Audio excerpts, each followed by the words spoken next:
ఈ కేసులో పోలీసులు ఎంత లోతుగా విచారించినా నిందితుడు మాత్రం ప్రశ్నలకు ఏమాత్రం సహకరించకుండా పొంతనలేని సమాధానాలతో దాటివేసే ప్రయత్నం చేస్తుండటం గమనార్థం.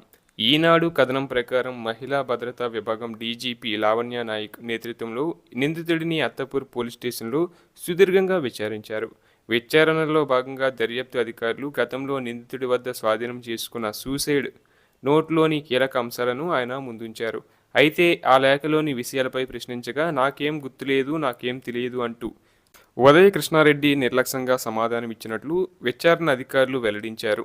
మొదటి రోజు విచారణకు కొంతవరకు సహకరించినట్లే కనిపించినా రెండో రోజు మాత్రం అధికారుల ప్రశ్నలకు మాత్రం పొంతన లేకుండా మాట్లాడారని సమాచారం. కేసులో కీలక సాక్ష్యంగా భావిస్తున్న ఆయన ఐఫోన్ ఎక్కడ ఉందో అని ప్రశ్నించగా ఎక్కడో పడిపోయింది, నాకేం తెలియదని చెప్పారు. అంతేకాకుండా సామాజిక మాధ్యమం ఇన్స్టాగ్రామ్లో చేసిన వివిధ వివాదాస్పద పోస్టుల గురించి ఆరా తీయగా అవన్నీ మర్చిపోయాను, ఏమీ గుర్తుకు రావడం లేదు అంటూ తప్పించుకునే ధోరణి ప్రదర్శించారు. అన్ని విషయాలు గుర్తు తెచ్చుకోవడానికి ప్రయత్నిస్తున్నానంటూ కొంతసేపు అధికారుల సమయాన్ని వృధా చేస్తూ ఏమార్చే ప్రయత్నం చేశారని పోలీసులు గుర్తించారు. తాను ఎలాంటి తప్పు చేయలేదని, కేవలం అమాయకుడిని మాత్రమేనని ఉదయ కృష్ణారెడ్డి పదే పదే పేర్కొన్నారు. అయితే కస్టడీలో పోలీసులు అడిగే తీవ్రమైన ప్రశ్నలను ఎలా ఎదుర్కోవాలి, చట్టపరమైన విచారణ నుంచి ఎలా తప్పుకోవాలని దానిపై ఆయన ముందస్తు ప్రణాళికతో పూర్తి తయారీతోనే వచ్చినట్లు పోలీసులు ఒక అంచనాకు వచ్చారు. ఐపీఎస్ స్థాయి శిక్షణ పొందిన వ్యక్తి కావడంతో చట్టంలోని అడ్డదారులను విచారణ అధికారుల వ్యూహాలను అధిగమించేలా ఆయన సమాధానాలు ఇస్తున్నారని భావిస్తున్నారు.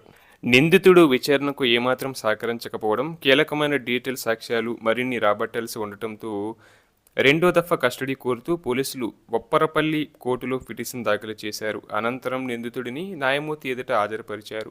ఈ సందర్భంగా కోర్టు హాలులో నాటకీయ పరిణామాలు చోటు చేసుకున్నాయి. విచారణ సమయంలో పోలీసులు తన పట్ల చాలా అభ్యంతరకరంగా వ్యవహరించారని, కొంతమంది అధికారులు తనను తీవ్రంగా బెదిరించారని ఆరోపిస్తూ ఉదయ కృష్ణారెడ్డి న్యాయమూర్తి ఎదుట కంటతడి పెట్టుకున్నారు.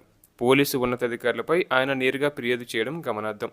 అయితే ఇరుపక్షాల వాదనలు, న్యాయమూర్తి పరిశీలన అనంతరం నిందితుడిని రాజేంద్రనగర్ పోలీసులు చెంచల్గూడ కేంద్ర కారాగారానికి తరలించారు.